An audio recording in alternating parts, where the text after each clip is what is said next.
അതെ, ബീഹാറിൽ എന്ത് സംഭവിക്കുന്നു എന്നുള്ളത് കഴിഞ്ഞ തവണ 40-ൽ 39 ജയിച്ചത് ബിജെപി സഖ്യകക്ഷികൾ തിരിച്ചടിയാണ് ഇത്തവണ കുറഞ്ഞിരിക്കുന്നത്. 31 മുതൽ 34 വരെ ഇന്ത്യ മുന്നണി 6 മുതൽ 9 വരെ നികേഷിനെ ഒപ്പം കൂട്ടിയിട്ട് കഴിഞ്ഞ തവണത്തെ നില നിലനിർത്താൻ എൻഡിഎ മുന്നണിക്ക് ആയിട്ടില്ല. ബീഹാറിനകത്ത് കോൺഗ്രസിന് ഒരു സീറ്റ് പ്രവചിക്കുന്നുണ്ട്, കോൺഗ്രസിന് ഒരു സീറ്റ്. പിന്നെ 6 തൊട്ട് 9 വരെ എന്ന് പറയുമ്പോൾ സ്വാഭാവികമായിട്ടും ഇതിനകത്ത് വലിയ തിരിച്ചടി ഉണ്ടായി. അതെ, അതാണ്. അപ്പം ബിജെപിയെ സംബന്ധിച്ചിടത്തോളം ബിജെപി അവിടുത്തെ ഗ്രൗണ്ട് റിപ്പോർട്ട് ഈ നിതീഷ് ഒപ്പം പോയത് ഉൾപ്പെടെയുള്ള കാര്യങ്ങളിൽ വലിയ വികാരം ജനങ്ങൾക്കുള്ളിലുണ്ട്. 13 തൊട്ട് 16 വരെ ബിജെപി എന്നാണ് പറയുന്നത്. അപ്പൊ കഴിഞ്ഞ തവണ ബിജെപി നേടിയത് 17 അതിൽ കുറവ് സംഭവിക്കുന്നുണ്ട്.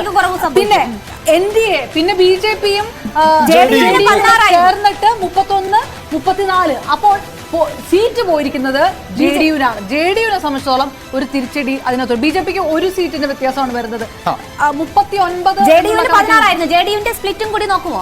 ജെഡിയുവിന്റെ സ്പ്ലിറ്റ് നമുക്ക് ഇതിനകത്ത് വ്യക്തമല്ല, ക്ലിയർ ആയിട്ടില്ല. എന്തായാലും മുന്നണിക്ക് ആകെ 31 മുതൽ 34 വരെ സീറ്റ് എന്നതാണ്. ഇന്ത്യ മുന്നണി നേരിയ മുന്നേറ്റം ഉണ്ടാക്കുന്നുണ്ട്, 6 മുതൽ 9 സീറ്റ്. പക്ഷേ ഇത് പോരാ, ഇല്ലേ? നിതീഷിന്റെ മുന്നണി മാറ്റം വലിയ വികാരം ജനങ്ങളിൽ ഉണ്ടാക്കിയിട്ടുണ്ട് എന്നതായിരുന്നു സാഹചര്യം. പക്ഷേ അതുണ്ടായിട്ടില്ല, വലിയ തിരിച്ചടി ഉണ്ടാകുന്നില്ല. ഇന്ത്യ മുന്നണിക്കൊപ്പമായിരുന്നുവെങ്കിൽ ഇതിലും വലിയ തിരിച്ചടി ഉണ്ടാകുമെന്നത് മുന്നിൽ കണ്ടുകൊണ്ടാണ് അവിടെ നിതീഷിനെ ഒപ്പം നിർത്താൻ ബിജെപി തീരുമാനിക്കുന്നത്. ഫലം കണ്ടിരിക്കുന്നു എന്ന് വേണം ഈ റിസൾട്ടിൽ നിന്ന് മനസ്സിലാക്കാൻ. അതെ, കഴിഞ്ഞ തവണത്തെ നോക്കുമ്പോൾ ഏകദേശം അതേ സാഹചര്യത്തിലേക്ക് തന്നെ വീണ്ടും വന്നു. പക്ഷേ സ്വാഭാവികമായിട്ടും എനിക്ക് തോന്നുന്നത് ജെഡിയു ഒരു ഇറ താഴോട്ട് വന്നുകൊണ്ടിരിക്കുന്ന ഒരു സാഹചര്യം പോലെയാണ് തോന്നുന്നത്. ഏതായാലും രാജ്യത്തെ വലിയ സംസ്ഥാനങ്ങളിൽ, അതായത് കൂടുതൽ ലോക്സഭാ സീറ്റുകൾ ഉള്ള സംസ്ഥാനങ്ങളിൽ ഒന്ന് തന്നെയാണ് ബീഹാർ. 40 ലോക്സഭാ സീറ്റുകളുള്ള ബീഹാറിൽ ഈ വോട്ടെടുപ്പിൽ ഏതാണ്ട് ജനങ്ങളുടെ മനസ്സ് വായിച്ചെടുക്കുമ്പോൾ 31 മുതൽ 34 വരെ സീറ്റുകൾ എൻഡിഎക്ക് ലഭിച്ചേക്കാം എന്നുള്ളതാണ്. ഇന്ത്യ സഖ്യത്തിന് 6 മുതൽ 9 എന്നതുവരെയാണ്. ഇത്തരത്തിൽ നിരവധിയായ ആക്ഷേപങ്ങൾ ഇപ്പോൾ LJPയുമായി ബന്ധപ്പെട്ട് പല ആക്ഷേപങ്ങൾ ഉണ്ടായിരുന്നു. ചിരാഗ് പാസ്വാൻ 5 സീറ്റുകളിൽ മത്സരിക്കുമ്പോൾ ആ സീറ്റുകളൊക്കെ വിറ്റു എന്ന തരത്തിലുള്ള ആക്ഷേപങ്ങൾ ഉൾപ്പെടെ ഉണ്ടായിരുന്നു. എന്തായാലും ഈ നിതീഷ് കുമാറുമായി ചേർന്നുള്ള ആ ഒരു സഖ്യം, അതോടൊപ്പം തന്നെ ഈ സീറ്റ് റോണി കെ ബേബി, നിതീഷിനുള്ള ഒരു മറുപടി ഇതിനകത്തുണ്ടോ? സ്വാഭാവികമായിട്ടും ഈ ഒരു സഖ്യം ഉണ്ടാക്കിയത് നന്നായി എന്ന് ബിജെപിക്കും ജെഡിയുവിനും തോന്നുന്ന ഒരു സാഹചര്യമുണ്ട്. എങ്കിലും കഴിഞ്ഞ തവണത്തെ സ്ഥിതിയുമായിട്ട് നോക്കുമ്പോൾ ഒരല്പം ഭേദപ്പെടുത്തി, അല്ലെങ്കിൽ ഇനിയുള്ള സമയങ്ങളിൽ ആ ഒരു ജെഡിയു ഇഫക്റ്റ് കുറഞ്ഞുകൊണ്ടിരിക്കും, അങ്ങനെയൊക്കെ കരുതുന്നുണ്ടോ? ഇതിനകത്ത് നമ്മൾ മനസ്സിലാക്കേണ്ട ഒരു പോയിന്റ് എന്ന് പറയുന്നത്, നിലവിലെ ഈ നിതീഷുമായിട്ട് സഖ്യം ഉണ്ടാക്കാൻ ബിജെപിക്ക് കഴിയുന്നില്ലായിരുന്നെങ്കിൽ അവരുടെ സ്ഥിതിഗതികൾ ഇതിനേക്കാൾ മോശമാകുമായിരുന്നു. കാരണം ഇപ്പൊ നമ്മൾ നോക്കുക, ഇപ്പം ബിജെപിക്ക് കാര്യമായ പരിക്കുകളില്ല, ഒറ്റയ്ക്കെന്ന് പാർട്ടി നിലയിൽ 2-3 സീറ്റുകൾ കുറഞ്ഞു കഴിഞ്ഞ തവണത്തേക്കാൾ എന്നുള്ളതാണ് നിലവിലത്തെ അവരുടെ അവസ്ഥ. ഇതിന് പകരം ജെഡിയു ഇന്ത്യ മുന്നണിയുടെ ക്യാമ്പിലായിരുന്നെങ്കിൽ ഒരു പക്ഷേ ബിജെപിക്ക് ഇതിനേക്കാൾ ശക്തമായി തിരിച്ചടി നേരിടുമായിരുന്നു. കാരണം എന്ന് വെച്ച് കഴിഞ്ഞാൽ ഇപ്പം ബിജെപി കിട്ടിയിരിക്കുന്ന വോട്ടുകൾ, ജെഡിയു വോട്ടുകൾ അപ്പാടെ മറുപക്ഷത്തേക്ക് പോകുമായിരുന്നു. അപ്പം ഇന്ത്യ മുന്നണി, ജെഡിയുവിന് കിട്ടുന്ന സീറ്റുകൾ ഇന്ത്യ മുന്നണിയിലേക്ക് എത്തുകയും അവരുടെ മൊത്തം വോട്ടിംഗ് ശതമാനം വർദ്ധിക്കുകയും ചെയ്യുമ്പോൾ ഒരു പക്ഷേ ബിജെപിക്ക് അത്തരം ഒരു സാഹചര്യത്തിൽ ഒരു പക്ഷേ 10-നടുത്ത സീറ്റുകൾ മാത്രമേ കിട്ടുമായിരുന്നുള്ളൂ. ഇപ്പൊ നിലവിൽ ഓവറോൾ മോദി പ്രഭാവം നമ്മൾ കണക്കിലെടുക്കുമ്പോൾ തന്നെ, ഇത്രയും നാളുള്ള ആന്റി ഇൻകംബൻസി കണക്കിലെടുക്കുമ്പോൾ തന്നെ ഈ സഖ്യം അടിസ്ഥാനപരമായിട്ട് ബിജെപിക്ക് ഗുണം ചെയ്തിട്ടുണ്ട് ബീഹാറിൽ. കാരണം കഴിഞ്ഞ തവണ കോൺഗ്രസ് അതിനെ എങ്ങനെയാണ് കാണുന്നത്? ആ സഖ്യ സാധ്യത, ബിജെപിയുടെ ആ നീക്കം, ജെഡിയുവിന്റെ ആ നീക്കം സ്വാഭാവികമായിട്ടും വലിയൊരു ഉയർന്നു, വലിയ റാലികളൊക്കെ നടത്തി, വലിയ പ്രതീക്ഷകളൊക്കെ പങ്കുവച്ചിരുന്നു. പക്ഷേ അത് 9 വരെ എത്തുന്നുള്ളൂ, 6 മുതൽ 9 വരെ എത്തുന്നുള്ളൂ. RJDയും കോൺഗ്രസും ഇടതു പാർട്ടികളും വികാസ്ശീൽ ഇൻസാൻ പാർട്ടിയും ഒരുമിച്ച് മത്സരിച്ച് എതിർക്കുമ്പോൾ പോലും 9ലേക്ക് കൂടിയാൽ 9ലേക്ക് എന്നതാണ് ഇപ്പോഴത്തെ കണക്ക്. റോണി കെ ബേബി എങ്ങനെ കാണുന്നു? ഉത്തരേന്ത്യയിലെ ഒരു ട്രെൻഡ് ശ്രദ്ധിച്ച് ഈ ന്യൂസ് 18 ഞാൻ ന്യൂസ് 18 ഡിസ്കഷൻ മാത്രം ഞാൻ ഇപ്പോൾ കേൾക്കുന്നുണ്ട് ഞാൻ മറ്റൊന്നും ഫോണിലേക്കൊന്നും ശ്രദ്ധിക്കുന്നില്ല. ഈ വരുന്ന ഒരു ട്രെൻഡ് കൃത്യമായി മഞ്ജുഷ നോക്കി BJPക്ക് എത്ര സീറ്റ് ഈ പറയുന്ന മോദി തരംഗമുണ്ട് എന്ന് മറ്റു ചാനലുകൾ അല്ലെ 350-360 സീറ്റ് വരെ മറ്റു ചാനലുകൾ പ്രവചിക്കുമ്പോൾ ഈ വരുന്ന ഒരു ട്രെൻഡ് ശ്രദ്ധിക്കുക. BJPക്ക് എത്ര സ്റ്റേറ്റുകളിലാണ് സീറ്റ് കുറയുന്നത് നോക്കി.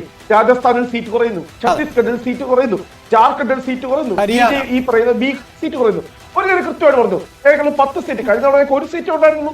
അതിന്റെ അകത്തുനിന്നാണ് പലയിടങ്ങളിലും സാച്ചുറേഷൻ ആയിരുന്നു കഴിഞ്ഞ തവണ BJPക്ക് NDAക്ക്. അവിടങ്ങളിൽ കുറവുണ്ടാകുമെന്നുള്ളത് അവർ തന്നെ കണ്ടതാണ്. അതിന് പരിഹാരം മറ്റിടങ്ങളിൽ നിന്ന് തേടാനുള്ള ശ്രമങ്ങളും അവർ നടത്തിയിട്ടുണ്ട്. അത് ഫലം കാണുന്നുവെന്ന് ഈ കൃത്യമായി എക്സിറ്റ് പോളിൽ തന്നെ നമുക്ക് കാണാം. അപ്പൊ വലിയ കുറവ് വരില്ല. നമ്മൾ ഇത്രയും സംസ്ഥാനങ്ങളിൽ പറഞ്ഞത് BJP അഡീഷണൽ ആയിട്ട് ഗെയിൻ ഉണ്ടാകാൻ പോകുന്ന ഏക സ്റ്റേറ്റ് എന്ന് പറയുന്നത് ഈ പറയുന്ന ഒറീസയിൽ അവിടെ പോലും ഒരു ചെറിയ മാർജിനൽ ഇൻക്രീസ് ആണ് വന്നിരിക്കുന്നത്. ബാക്കി ഹരിയാനയിൽ പിന്നെ പുറകോട്ട് പോകുന്നു, ഡൽഹിയിൽ പുറകോട്ട് പോകുന്നു. വളരെ കൃത്യമായി തന്നെ ഞാൻ പറഞ്ഞു ഞങ്ങളുടെ കണക്കൂട്ടുകൾ തന്നെ. കാരണം ഞങ്ങൾ പറഞ്ഞ ഈ പറയുന്ന ജാതി സെൻസസ് ഏറ്റവും ശക്തമായി സ്വാധീനമുണ്ട്. കാരണം 64% എന്ന് പറയുന്നത് ബീഹാറിലെ OBC ദളിത് പിന്നോക്ക വോട്ട് ബാങ്കുകളാണ്. ആ വോട്ട് ബാങ്കിലേക്ക് വളരെ കൃത്യമായി ഇറങ്ങുവാൻ യാദവ അല്ലെ മുസ്ലിം ആ പറയുന്ന പിന്നോക്ക വോട്ട് ബാങ്കിലേക്ക് കൃത്യമായി ഇറങ്ങുവാനായിട്ട് ഞങ്ങൾക്ക് കഴിഞ്ഞിട്ടുണ്ട്. ഈ പറഞ്ഞ JDU-വിനുണ്ടാകുന്ന തിരിച്ചടി, JDU-വിനുണ്ടാകുന്ന ആ യാദവ ബെൽറ്റിനുണ്ടാകുന്ന തിരിച്ചടി കൃത്യമായി ആ വോട്ട് ട്രാൻസ്ഫർ ചെയ്യാൻ പോകുന്നത് ഇന്ത്യ മുന്നണിയിലേക്കാണ്. 20 സീറ്റിൽ കുറയാതെ ഞങ്ങൾ കൃത്യമായി 40-ന്റെ പകുതി സീറ്റ് ബലാബലം ഞങ്ങൾ കൃത്യമായി തന്നെ ഞങ്ങൾ ബീഹാറിനെ പക്ഷേ അവിടെ ഇതിലിപ്പോൾ ഈ തുടക്കത്തിൽ ഇന്ത്യ സഖ്യത്തിന് പ്രതീക്ഷിച്ച പോലെ ഒരു കരുത്തുണ്ടായിരുന്നു. സീറ്റ് നിർണയത്തിലടക്കം ഇന്ത്യ സഖ്യത്തിനുണ്ടായ കാലതാമസം ഉൾപ്പെടെയാണോ വിനയാകാൻ പോകുന്നത്? മാത്രവുമല്ല തൊഴിലില്ലായ്മ, വിലക്കയറ്റം തുടങ്ങിയ പ്രശ്നങ്ങളൊക്കെ ഏറ്റവും കൂടുതൽ ചർച്ചയായ ഇടമാണ്. ജാതി സെൻസസ് ഉൾപ്പെടെ നിങ്ങൾ വെച്ച അജണ്ട ചർച്ച ചെയ്ത ഇടമാണ്. അവിടെ പക്ഷേ ആ നിലയ്ക്കുള്ളൊരു മുന്നേറ്റം നമുക്ക് കണക്കുകളിൽ കാണാൻ കഴിയുന്നില്ല. മഞ്ജുഷ പിന്നെ അപർണ ഒരു കാര്യം പ്രത്യേകം ശ്രദ്ധിക്കണം. കാരണം ഉത്തരേന്ത്യയിൽ മുഴുവൻ ഞങ്ങൾ ഉണ്ടാക്കിയെടുത്തൊരു നരേറ്റീവ് ഉണ്ട്. രാഹുൽ ഗാന്ധിയുടെ 2ാമത്തെ ഭാരത് ജോഡോ യാത്ര മുതൽ കൃത്യമായി തന്നെ ഞങ്ങൾ ഈ പറയുന്ന ന്യായം എന്നൊരു മുദ്രാവാക്യം ഉയർത്തിക്കൊണ്ട്, ജാതി സെൻസസ് എന്നൊരു മുദ്രാവാക്യം ഉയർത്തിക്കൊണ്ട് സീറ്റ് ചർച്ചയിലേക്ക് വന്നതാണ്. സീറ്റ് ഫൈനലൈസ് ചെയ്യാൻ വേണ്ടി താമസിച്ചു എന്നുള്ള വിഷയം. ഉത്തരേന്ത്യൻ പൊളിറ്റിക്സിൽ ഞങ്ങൾ കൃത്യമായിട്ടുള്ള ഇടം ഇന്ത്യ മുന്നണിക്ക് വേണ്ടി ഈ പറയുന്ന ഈ തൊഴിലില്ലായ്മ ഉൾപ്പെടെ, ദാരിദ്ര്യം ഉൾപ്പെടെ, പട്ടിണി ഉൾപ്പെടെയുള്ള വിഷയങ്ങൾ ഉയർത്തിക്കാട്ടിക്കൊണ്ട് ഞങ്ങൾ ഉണ്ടാക്കിയെടുത്ത ഒരു രാഷ്ട്രീയ പശ്ചാത്തലമുണ്ട്. ഈ പറഞ്ഞ ഭാരത് ജോഡോ യാത്ര കൊണ്ട് കർണാടകയിലും തെലങ്കാനയിലും ഉണ്ടാക്കിയ അതേ ഒരു രാഷ്ട്രീയ പശ്ചാത്തലം ഉത്തരേന്ത്യ കൃത്യമായി ക്ലെയിം ചെയ്തിട്ടുണ്ട്. അതിന്റെ റിസൾട്ടുകൾ ഞങ്ങൾ കൃത്യമായി തന്നെ ഈ സർവേയിൽ നിന്ന് വന്നുകൊണ്ടിരിക്കുക. ഇത് ഫലം കണ്ടിട്ടുണ്ട്. അപ്പോൾ ഒരു 20 സീറ്റ് കുറയാതെ ഞങ്ങൾ കൃത്യമായി ബീഹാർ നേടാൻ ഇതല്ല, ഇതിനപ്പുറത്തെ മാറ്റം ഉണ്ടാകും യഥാർത്ഥ ഫലം വരുമ്പോൾ എന്നതാണ് അദ്ദേഹം ചൂണ്ടിക്കാട്ടുന്നത്. അതിനുള്ള സാഹചര്യങ്ങൾ ബീഹാറിനെ സംബന്ധിച്ചുണ്ടായിരുന്നു. താങ്കൾ ആ വാദത്തോട് ചേർന്ന് നിൽക്കുന്നുണ്ടോ? 2019 സീറ്റുകൾ NDAക്ക് നിലനിർത്താൻ കഴിയാത്ത ഒരു സാഹചര്യമുണ്ട്. അതായത് ഒരു സഖ്യസാധ്യത ഉണ്ടായിട്ടും സീറ്റുകൾ കയ്യിൽ നിന്ന് പോയ ഒരു സാഹചര്യം. അത് ഏത് ക്യാമ്പിലായിരിക്കും കൂടുതൽ ക്ഷീണം ഉണ്ടാക്കുക? BJP ക്യാമ്പിനോ അതോ JDU-ന്റെ ക്യാമ്പിനോ? എങ്ങനെയാണ് കണക്കാക്കുന്നത്? ബീഹാറിന്റെ രാഷ്ട്രീയത്തിൽ ഇടപെട്ടുകൊണ്ട് ഇന്ത്യ മുന്നണിയിലെ പ്രത്യേകിച്ച് കോൺഗ്രസ് അടക്കമുള്ള കക്ഷികൾ JDU-വിനെ അടർത്തി BJP-യിൽ നിന്ന് മാറ്റി. ബീഹാറിൽ JDU-വിനേക്കാൾ വലിയ പാർട്ടി BJP-യാണ്.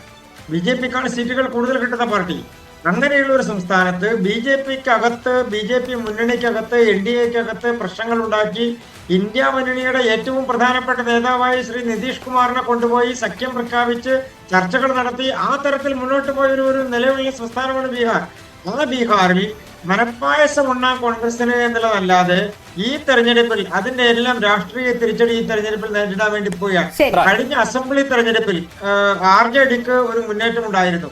ആ മുന്നേറ്റം ഉണ്ടായത് ഈ മഹാഗഠബന്ധൻ എന്ന് പറയുന്ന സംവിധാനത്തിന്റെ അടിസ്ഥാനത്തിലായിരുന്നു. ഈ തെരഞ്ഞെടുപ്പ് വരുമ്പോൾ ഇതെല്ലാം കൂടി വർക്ക് ചെയ്യും എന്നാണ് അവർ പ്രതീക്ഷിക്കുന്നത്. പക്ഷേ BJPക്ക് ഒരു രാഷ്ട്രീയ നഷ്ടവും BJPക്ക് ഒരു നഷ്ടവും ഉണ്ടാകാൻ പോകുന്നില്ല എന്ന് പറയുന്നു. നോക്കൂ, നമ്മൾ ഇതുവരെ പരിശോധിച്ചത് 393 സീറ്റാണ്. ഏറ്റവും കൂടുതൽ സീറ്റുകൾ നേടിയാൽ കേവലം ഭൂരിപക്ഷം NDA മറികടന്നിരിക്കുന്നു. 278 സീറ്റിലേക്ക് BJP NDA എത്തുമെന്നതാണ് ഇത് സൂചിപ്പിക്കുന്നത്. ഇതൊരു നിർണായക ഘട്ടം എന്ന് പറയാം.